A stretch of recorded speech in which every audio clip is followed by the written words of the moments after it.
An impending eviction. A mountain of insurmountable debt. Clara thought the tarnished bronze falcon her grandfather left behind was just another piece of junk destined for the thrift store. She was ready to sell it for $50 until a panicked lawyer stepped in and changed everything. The late October wind howled off the Hudson River, rattling the single-pane windows of the dilapidated Victorian home in Rhinebeck, New York. Inside, Clara Harding sat on the bare hardwood floor, surrounded by cardboard boxes and the shattered remnants of her life. At 32, she was a widow, buried under a landslide of medical bills that her late husband's insurance had conveniently deemed out of network. The persistent, demanding letters from the Mount Sinai Hospital billing department and the foreclosure notices from Wells Fargo formed a depressing mountain on the kitchen counter. She had exactly 14 days before the bank seized the property. The house was the sole inheritance left to her by her estranged grandfather, Daniel Pendleton. Daniel had been a bitter, reclusive man, a former forensic accountant who had spent the late 1950s working in Europe before retreating to upstate New York to live out his days in paranoid isolation.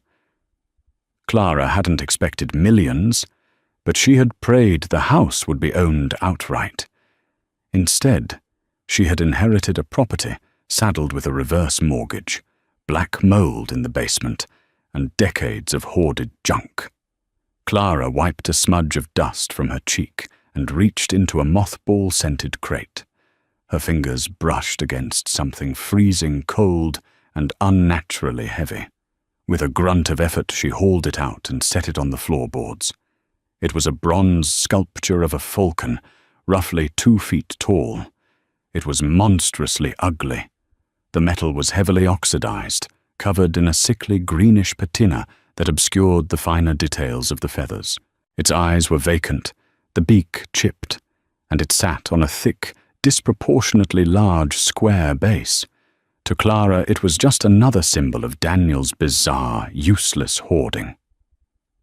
Into the yard sale pile, Clara muttered to herself, nudging the heavy statue with the toe of her sneaker. A sharp knock at the heavy oak front door echoed through the empty hallway. Clara flinched. She half expected it to be a process server or another aggressive debt collector. Bracing herself, she opened the door to find an older gentleman in a slightly rumpled tweed suit, clutching a worn leather briefcase. "Mrs. Harding?"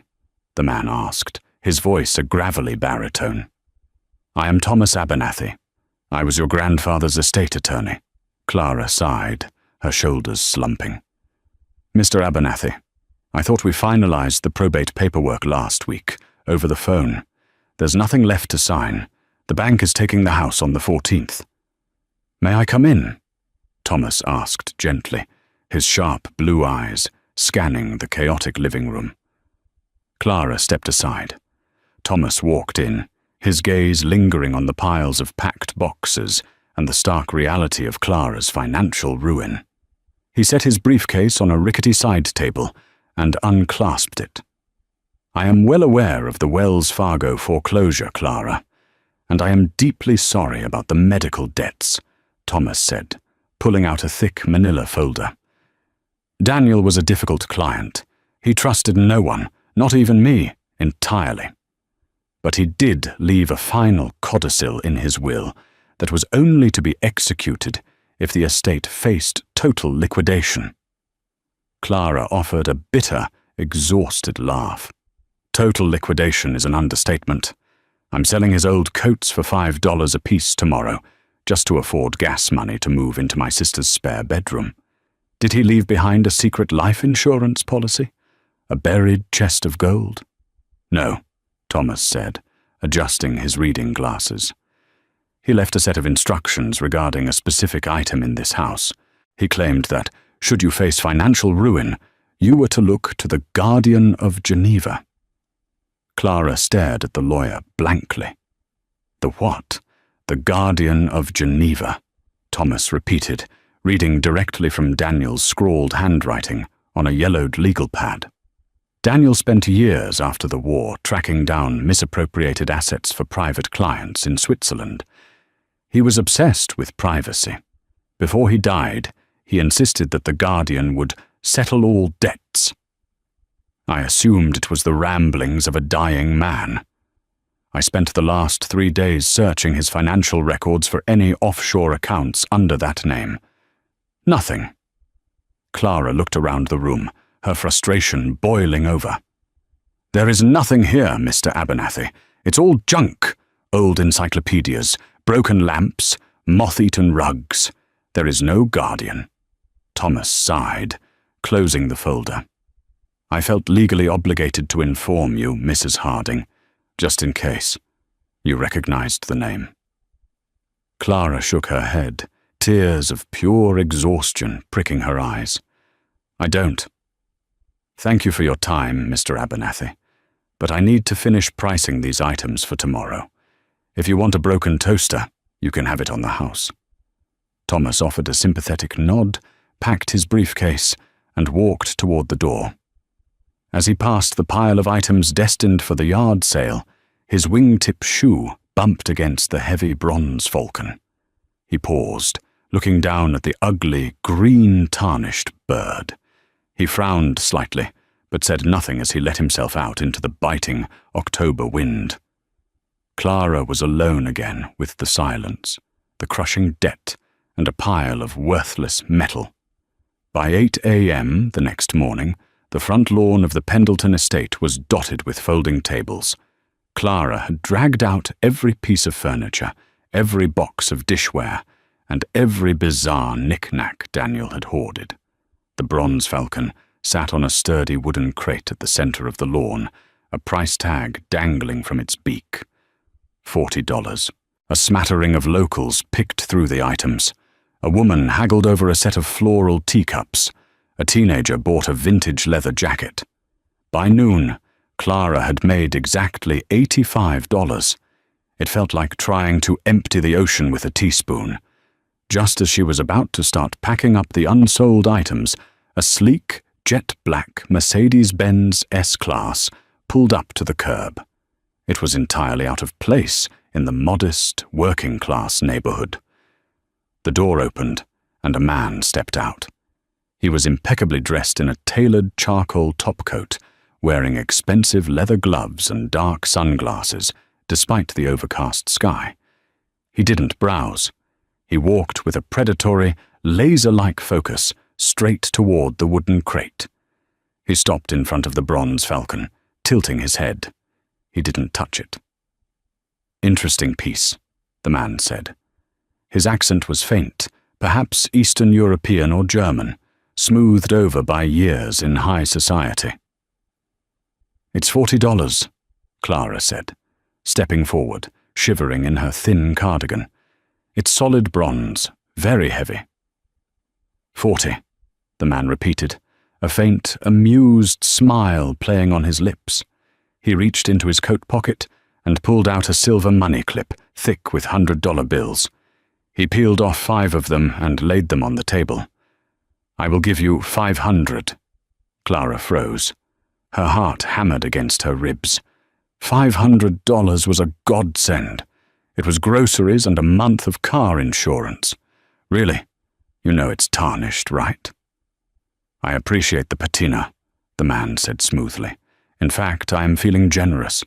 It is a heavy item to move. I will give you $2,000. Cash. Right now. We don't even need a receipt." He peeled off 15 more bills, snapping them onto the table. Clara stared at the green paper. The desperate, drowning part of her brain screamed at her to take it, but a colder, sharper instinct suddenly flared to life. This wasn't a charity case. This man, in his $1,000 coat, wasn't overpaying out of the goodness of his heart. "Who are you?" Clara asked, taking a step back. "My name is Victor Langdon," he replied, his smile tightening. "I represent a private antiquities collector. Your grandfather acquired this piece many years ago. We are simply seeking to repatriate it to its rightful collection. Shall we say 5,000? And we conclude our business? $5,000. Before Clara could speak, the crunch of tires on gravel broke the tension. Thomas Abernathy's dusty Volvo estate wagon threw itself into the driveway, parking haphazardly behind the Mercedes. The elderly lawyer scrambled out of the car, his tweed coat flapping in the wind. "Mrs. Harding, Clara, do not sell that bird!" Thomas shouted, practically sprinting across the lawn. Victor Langdon's posture stiffened, the polite veneer instantly dissolved into cold hostility. "This is a private transaction, old man. Back off." Thomas planted himself between Clara and Langdon. "I know exactly who you are, Mr. Langdon, or should I say, who you work for. The Kessler Group has no legal claim to Daniel Pendleton's estate. If you don't leave this property immediately, I will have the local authorities arrest you for trespassing, and I will personally phone Interpol to let them know Kessler's fixers are operating in New York." Langdon's jaw clenched. He looked at the Falcon, then at Thomas, calculating the odds. Slowly, he slid the money back into his pocket. "Daniel stole what was not his. You are meddling in affairs far above your pay grade, Mr. Abernathy. The Kessler Group will not let this go." Without another word to Clara, Langdon turned on his heel, slid into the Mercedes, and sped away, leaving a trail of dead autumn leaves in his wake. Clara stood trembling, her mind spinning. "Thomas, what just happened? He offered me $5,000. Why did you stop him?" Thomas was breathing heavily, adjusting his glasses. He looked at the ugly bronze bird with a mixture of awe and terror. "Because, Clara, I went back to my office and pulled Daniel's old passport files from the 50s. Do you know what the city emblem of Geneva is?" Clara shook her head numbly. "It's an eagle. But in post-war correspondence, the intelligence community often used coded language. The Guardian of Geneva wasn't a person." Thomas pointed a trembling finger at the statue. "It's the bird." "It's a hunk of metal," Clara protested. "It's worthless." "Victor Langdon doesn't hand out $5,000 in cash for worthless metal," Thomas said grimly. "Grab the other side of this thing. Let's get it inside. Now." Together, they lugged the incredibly heavy statue into the house, locking the deadbolt behind them. They set it on the kitchen table. Thomas immediately went to his briefcase, producing a small Swiss Army knife and a miniature LED flashlight. "Daniel was a forensic accountant," Thomas explained, as he tilted the massive bird onto its side, exposing the solid bronze base. In 1957, he was hired by a consortium of families to audit accounts at the Union Bank of Switzerland. He was looking for assets stolen during the war. He found them, but he also found something else. Something that terrified him enough to flee back to the States and live out his life in this miserable house. Clara watched, fascinated and terrified, as Thomas ran the edge of his knife along the thick green felt padding on the bottom of the statue. "I always thought the base was disproportionately thick for the artistic balance of the piece," Thomas muttered. He found a seam in the felt and ripped it away. Beneath the felt wasn't solid bronze. It was a flat plate of stainless steel, completely free of tarnish, held in place by 4 tiny, recessed, hexagonal screws. "He modified it," Thomas whispered. He pulled a multi-tool from his pocket, selected an Allen wrench attachment, and carefully unscrewed the 4 bolts. Clara held her breath. The metal clinked as Thomas pried the steel plate loose. The interior of the bronze base had been entirely hollowed out. Inside the dark cavity lay a small, black velvet pouch, perfectly preserved from the damp air by a rubber O-ring seal around the plate. Thomas's hands shook slightly as he reached in and pulled out the pouch. He loosened the drawstrings and upended it over the wooden table. 2 items fell out with a heavy clatter. The first was a long, intricate brass key. The bow of the key was stamped with a faded, deeply engraved logo, Credit Suisse, followed by the alphanumeric code Zurich Vault 7 A819. The second item was a strip of vintage microfilm, no longer than a stick of gum, encased in a hard plastic sleeve. A safety deposit key, Clara breathed, her mind struggling to process the reality. A Swiss bank key.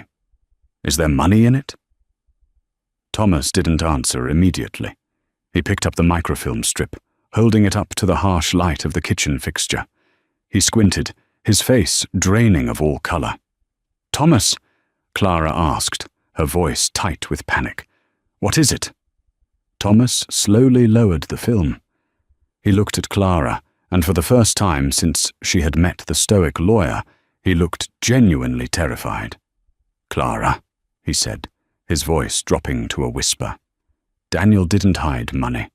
These are ledger coordinates, account numbers, dozens of them. These belong to the Kessler Group, a shell company that funneled billions in illicit arms deals out of Europe during the Cold War. Your grandfather didn't just audit them. He stole their master ledger." He looked down at the heavy brass key. "And whatever is in Vault 7A in Zurich is the only proof that exists. That bronze bird isn't worth $5,000.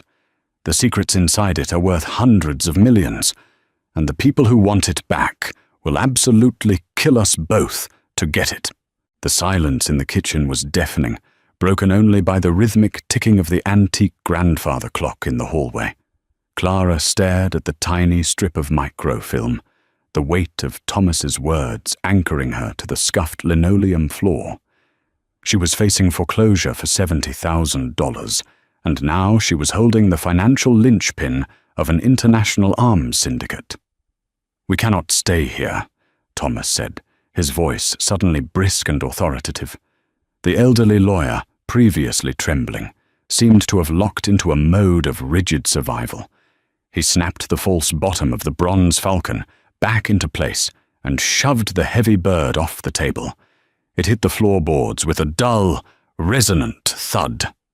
"Daniel knew Kessler's men would eventually track down his property. That is why Langdon offered you $2,000 in cash. They don't want a legal trail." "Where do we go?" Clara stammered, grabbing her purse. "The police? We should call the police." "And tell them what?" Thomas shot back, slipping the brass key and the microfilm into his inner breast pocket. "That a dead accountant hid a piece of film inside a bird.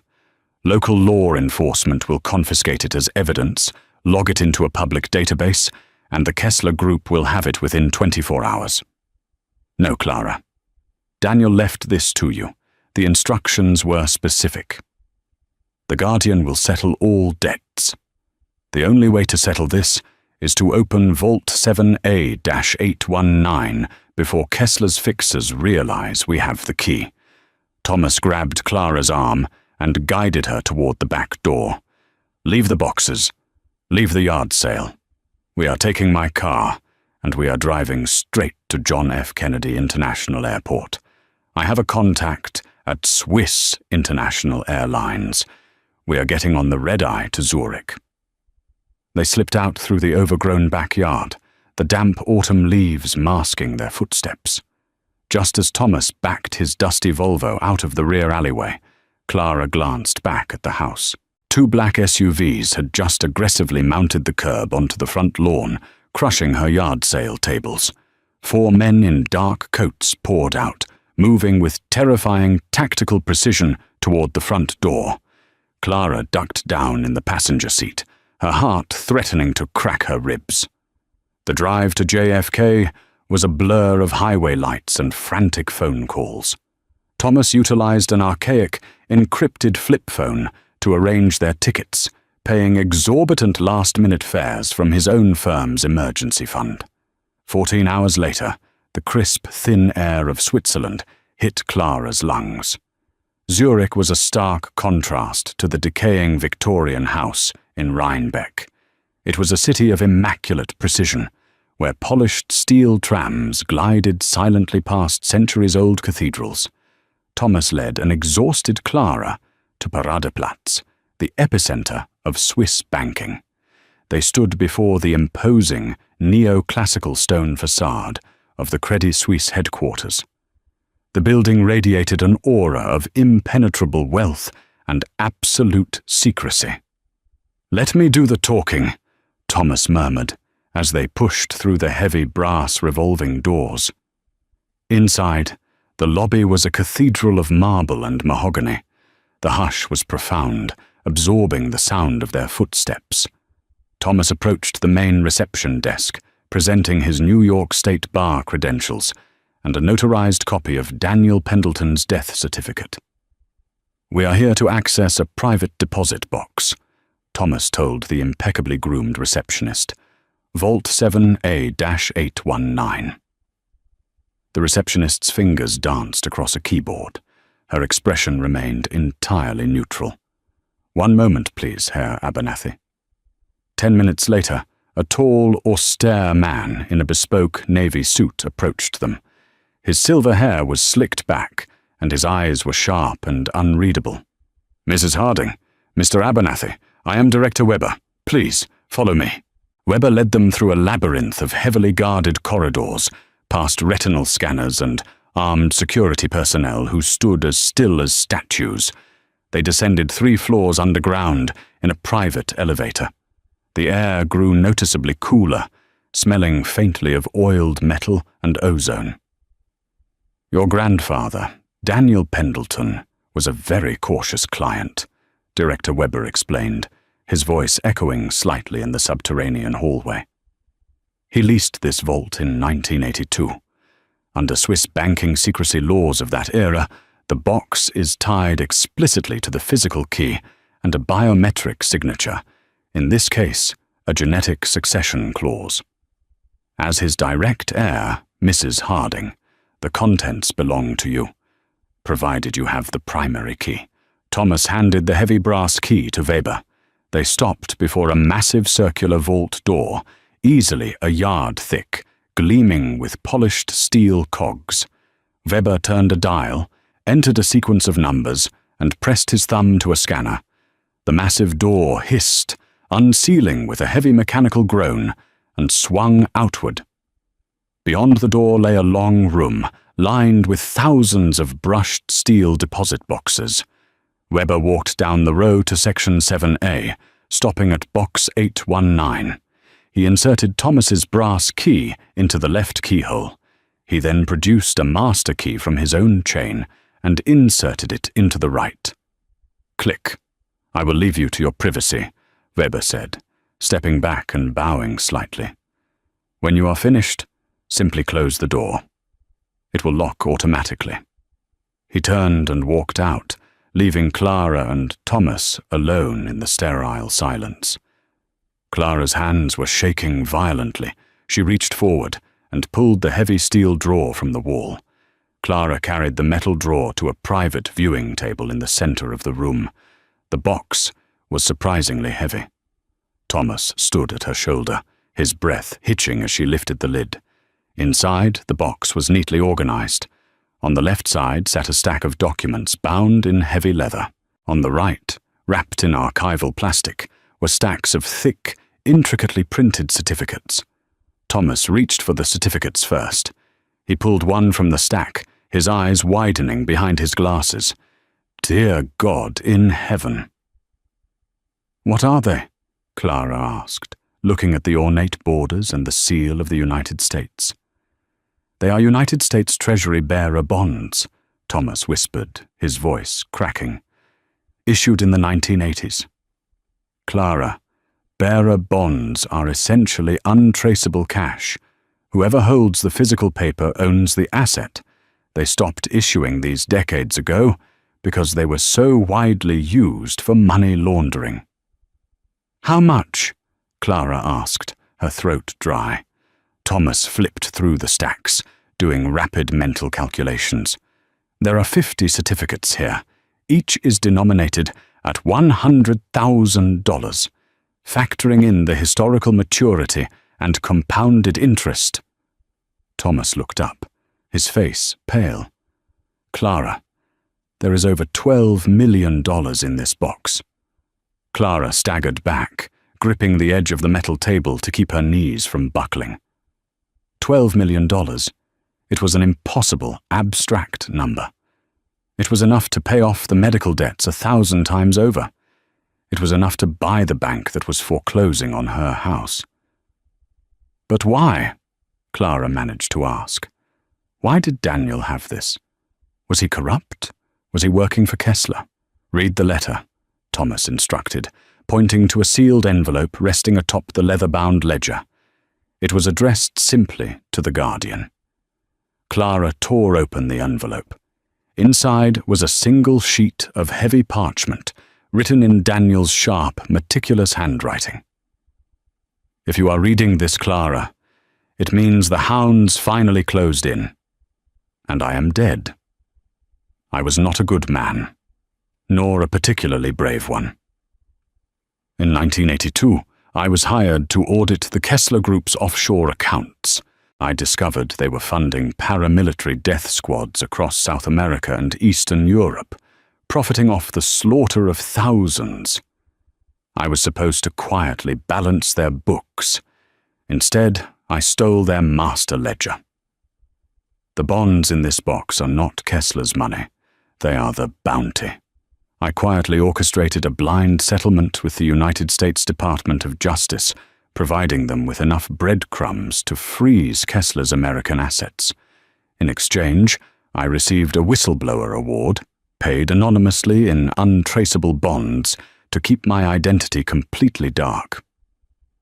I hid the microfilm in the bronze falcon to ensure the ledger could not be found unless my estate was entirely liquidated, a final fail-safe. The money in this vault is yours, Clara, clean and legal. But the ledger is a weapon. Take the money, pay your debts, live your life. But send the microfilm to the authorities. Finish what my cowardice prevented me from finishing. Burn the Kessler Group to the ground. Love, Grandad. Clara stared at the letter, tears finally spilling over her lashes. Her grandfather wasn't a hoarder or a madman. He was a man terrified of a shadow syndicate, living in isolation to protect a secret that had finally bought her freedom. Clara, Thomas said softly, placing a hand on her shoulder. We need to move the assets to a secure, modern account. Director Weber can facilitate a private transfer. But the microfilm, what do you want to do with it? Clara wiped her eyes, a new, hardened resolve settling in her chest. She picked up the plastic-encased film. Daniel told me to burn them to the ground. That's exactly what we are going to do. 30 minutes later, Clara and Thomas sat in Director Weber's opulent office. The transition of the bearer bonds into a numbered, high-yield Swiss trust account was handled with breathtaking efficiency. Clara Harding walked into the bank bankrupt.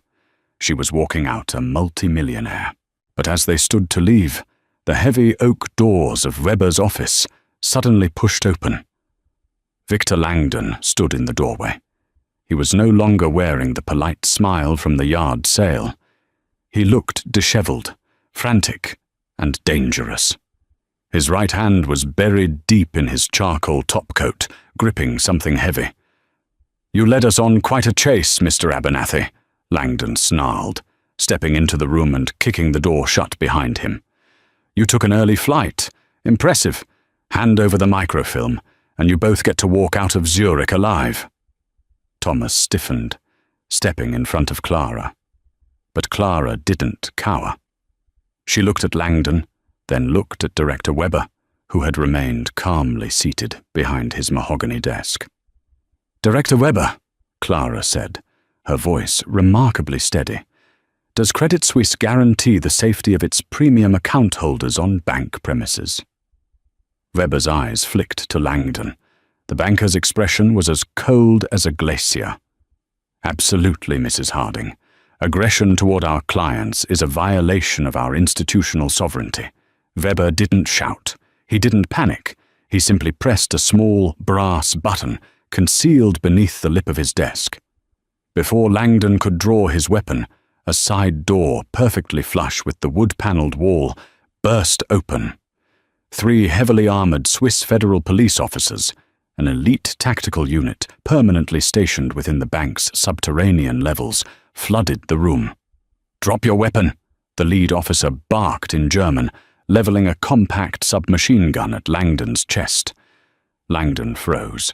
He looked at the armored guards, then back at Clara, realizing he had walked blindly into one of the most secure fortresses on the European continent. Slowly, he raised his hands, letting a suppressed pistol slip from his coat pocket onto the thick Persian rug. As the police violently restrained Langdon and dragged him from the office, Clara walked over to Weber's desk. She placed the strip of microfilm down on the polished wood. "Director," Clara said, "I would like to hire the bank's legal department to anonymously courier this evidence to the director of Interpol in Lyon. Spare no expense." Weber offered a faint, approving smile. "It shall be done by nightfall, Mrs. Harding. Shall I arrange a private car to take you to your hotel?" "No," Clara said, feeling the weight of the last 3 years finally lift from her shoulders. "I think I'd like to take a walk. I hear the lake is beautiful this time of year." A week later, Clara Harding stood on the porch of the Victorian house in Rhinebeck. The foreclosure notices were gone, replaced by a fresh coat of paint and a team of professional landscapers. Interpol had executed simultaneous raids across 4 continents, systematically dismantling the Kessler Group based on a 50-year-old ledger. Inside the house, resting on a newly polished mantelpiece, sat the ugly, tarnished bronze falcon. It was worthless metal. But to Clara, it was the most beautiful thing she owned. If Clara's incredible journey from crushing debt to uncovering a multi-million-dollar international conspiracy kept you on the edge of your seat, hit that like button. Don't forget to share this thrilling story with your friends and subscribe to our channel for more unbelievable real-life mysteries, hidden treasures, and dramatic true tales. What would you do if you found a secret vault key? Let us know in the comments.